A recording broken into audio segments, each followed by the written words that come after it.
नमस्कार ओडिशावासी शुभ सकाळ जय श्री राधे कृष्ण मु दिनेश आपण माने देखुचंती ओडिशा समय टीवी चलंतु जानि नेबा आज दिनर सबकिछि टॉप न्यूज अपडेट देश विदेश ठू आरंभ करी ओडिशार समस्त गुरुत्वपूर्ण खबर जानि परिबे सेथि पई आपनकु अनुरोध भिडियोटी शेष जाय निश्चय देखिबे एवं भिडियो को लाइक करी चैनल को सब्सक्राइब करि दियंतु जहा द्वारा आपण माने सर्वप्रथमे लेटेस्ट अपडेट पाई परिबे तेबे कोन रहिछि आजिर गुरुत्वपूर्ण खबर चलंतु ताहा उपरे नजर पकाइबा आसिला बड़ खबर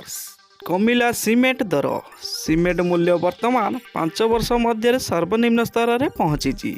आगामी दिन में मूल्य बढ़िबार नाही कौनसी संभावना सीमेंट क्षेत्र में कंपनी गुड़िक मध्य तीव्र प्रतियोगिता हेतु गत 5 वर्ष मध्य सीमेंट मूल्य सर्वनिम्न स्तर में पहुंची आसंतु जीवा परवर्ती खबर को सुभद्रा योजना नहीं बड़ अपडेट आसिला आसंता 25 तारिख में सुभद्रा टंका मिलिबो एने विस्तृत तथ्य देइचंती सूचना और लोक संपर्क विभाग सुभद्रा योजना अधीन तृतीय पर्याय सुधा राज्य में मोट 80 लाख रु ऊर्ध्व हिताधिकारी 5,000 टंका लेखाए प्रथम किस्ती प्रदान करा जाई सारिथिबा बेले आगामी 25 तारिख में चतुर्थ पर्यायर हिताधिकारी अकाउंट को टंका पठाजिबा पई प्रस्तुति चली आसंतु जीवा परवर्ती खबर को एणिकी झील पढ़ी पारिबेनी मेडिकल पाठ पुणी थरे एक विचित्र नियम आनिबा को जाउचंती तालिबान केतेक प्रदेश रे महिला मानकु पुरुष डाक्तर द्वारा चिकित्सा करिबा उपरे प्रतिबंधक लगाइछंती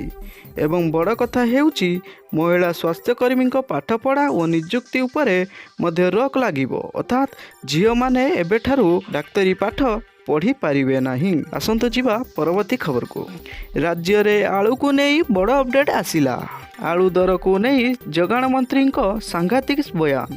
कहले सरकार को बदनाम करने को राज्य में जाशुणी आलूर अभाव सृष्टि करा जायतिला पश्चिमबंग मुख्यमंत्री प्रथमे आलू देबाकू मना कले एबे पुणी राजी हेले देबाकू कहीं एमिति राजनीति कले जानी पारु नाहंती बोली मंत्री कहिसंती मार्केट रे आलू परिमाण कमिले दर बढ़े एबे यथेष्ट आलू मौजूद अछि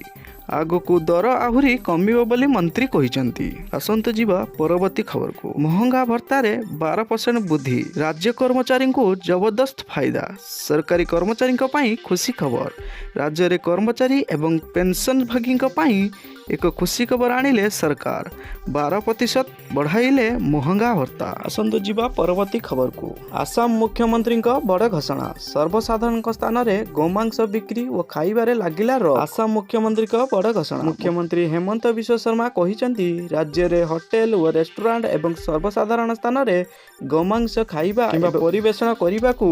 अनुमति दियाजिबो नाही जेउ माने एपरि करिवे सेमानक विरोध रे दृढ़ कार्यानुष्ठान ग्रहण करा जिवो बीफ खाइबा उपरे प्रचलित आईन रे संशोधन करी नुआ व्यवस्था को अंतर्भुक्त करने को राज्य कैबिनेट बैठक रे निष्पत्ति निया जाइछि आसंत जीवा परवर्ती खबर को आरंभ होइछि विधानसभा आज प्रश्न काल रे जाति जनजाति को नहीं प्रश्न करिसंती बीजेपी विधायक भास्कर मढ़ई से प्रश्न रे कहिसंती आदिवासी जमी हड़प करा जाइछि सेही जमी रे सरकारी अनुष्ठान निर्माण करा जाइछि किंतु एठी ना काम करूछि आईन हेउछि कोनोसी संशोधन यार उत्तर रखिचंती राजस्व मंत्री सुरेश पुजारी से कहिचंती आईन एबे भी कड़ाकड़ी रहिछि आईन संशोधन रहिछि भू संस्कार आईन 1960 अनुसार